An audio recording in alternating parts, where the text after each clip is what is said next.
আসসালামু আলাইকুম। স্বাগত জানাচ্ছি বিডি চ্যানেল 4 রাতের সংবাদে। সাথে আছে আমি লোরা চৌধুরী। শুরুতে আলমগীর হোসেন সিটি সংবাদ শিরোনাম।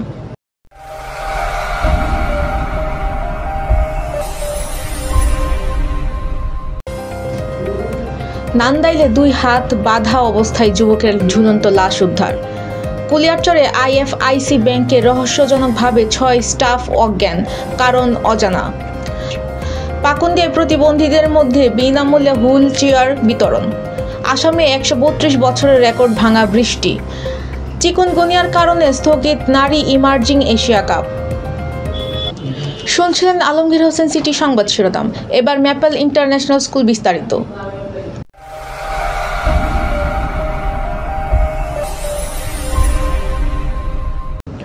ময়মনসিংহের নান্দাইলে সুজন মিয়া নামে এক যুবকের ঝুলন্ত লাশ উদ্ধার করা হয়েছে।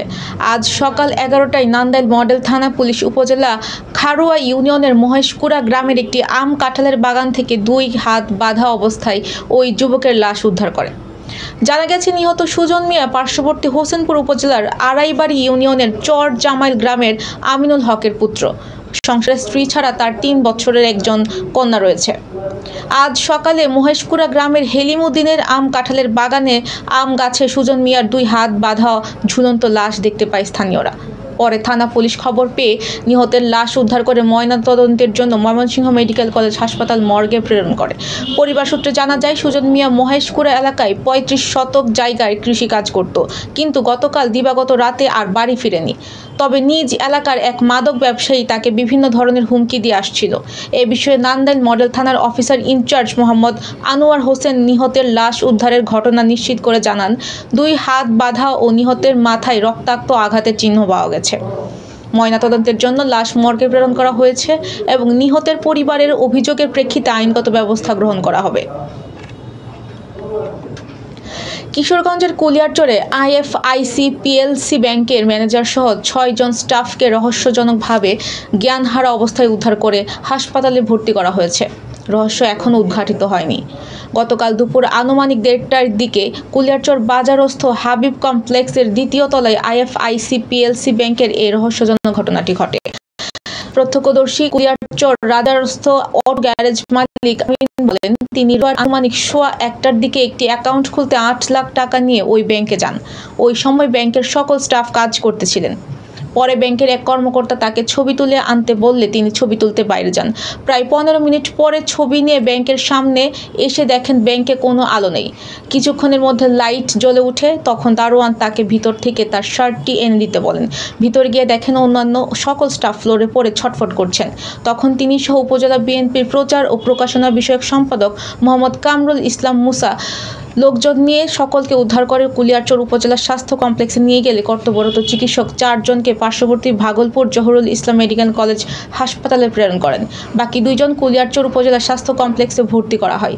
তাদের জ্ঞান না ফেরার সঠিক কোনো তথ্য পাওয়া যায়নি। কিশোরগঞ্জের পাকুন্দিয়া সমাজ কল্যাণ মন্ত্রণালয়ের অধীনে প্রতিবন্ধী সেবা ও সাহায্য কেন্দ্রের পাকুন্দিয়া সমাজসেবা মাধ্যমে প্রতিবন্ধী ব্যক্তিদের সুবিধার জন্য বিনামূল্যে হুইল চেয়ার বিতরণ করা হয়েছে। আজ দুপুরে উপজেলা প্রশাসন ও কিশোরগঞ্জ জেলা প্রতিবন্ধী সেবা সাহায্য কেন্দ্রের আয়োজনে উপজেলা সমাজ সেবা কার্যালয়ের সহযোগিতায় এসব হুইল চেয়ার বিতরণ করা হয়। পাকুন্দিয়া উপজেলা নির্বাহী কর্মকর্তা মোহাম্মদ বিলাল হোসেন প্রধান অতিথি হিসেবে উপস্থিত থেকে বিভিন্ন বয়সের 12 জন শারীরিক প্রতিবন্ধী নারী পুরুষের মাঝে একটি করে হুইল চেয়ার বিতরণ করেন। এ সময় জেলা প্রতিবন্ধী বিষয়ক কর্মকর্তা মিঠুন চক্রবর্তী ও উপজেলা সমাজ সেবা কর্মকর্তা মোহাম্মদ শাহজাহান উপস্থিত ছিলেন। এবার জীবনদীপ হেলথ সেন্টার আন্তর্জাতিক খবর।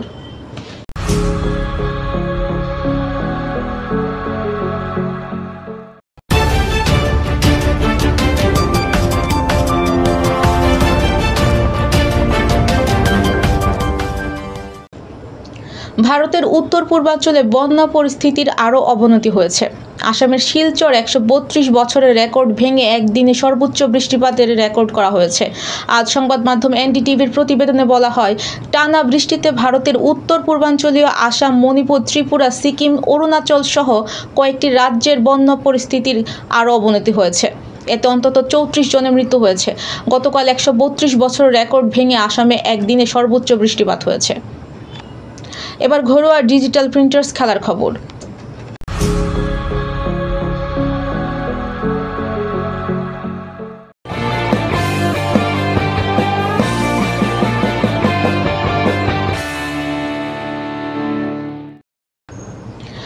চলতি মাসের 6 তারিখ থেকে শ্রীলঙ্কার শুরু হওয়ার কথা ছিল নারী ইমার্জিং এশিয়া কাপের আসর। তবে বৈরী আবহাওয়া ও স্বাস্থ্য ঝুঁকির কারণে অনির্দিষ্টকালের জন্য টুর্নামেন্টটি স্থগিত করা হয়েছে। শ্রীলঙ্কা ক্রিকেটের সভাপতি শাম্মী সিলভার এক চিঠির প্রেক্ষিতে আজ এমন সিদ্ধান্ত নিয়েছে এশিয়ান ক্রিকেট কাউন্সিল। শ্রীলঙ্কা ক্রিকেটের সভাপতি শাম্মী সিলভা এসিসিতে একটি চিঠি পাঠায়। চিঠিতে সিলভা প্রতিকূল আবহাওয়া এবং চিকুনগুনিয়ার বিস্তার নিয়ে উদ্বেগের কথা উল্লেখ করে টুর্নামেন্ট স্থগিতের অনুরোধ করেছেন। তার চিঠির প্রেক্ষিতে এশিয়ান ক্রিকেট কাউন্সিল এই সিদ্ধান্ত নিয়েছে। দর্শক, এই ছিল বিডি চ্যানেল 4 রাতের সংবাদ। সবাইকে পরবর্তী সংবাদ দেখার আমন্ত্রণ জানিয়ে আজকের মতো এখানেই বিদায় নিচ্ছি। সবাই ভালো থাকবেন, সুস্থ থাকবেন এবং নিত্য নতুন সংবাদ পেতে বিডি চ্যানেল 4 ফেসবুক পেজ ও ইউটিউব চ্যানেলের সাথেই থাকুন। আল্লাহ হাফেজ, শুভরাত্রি।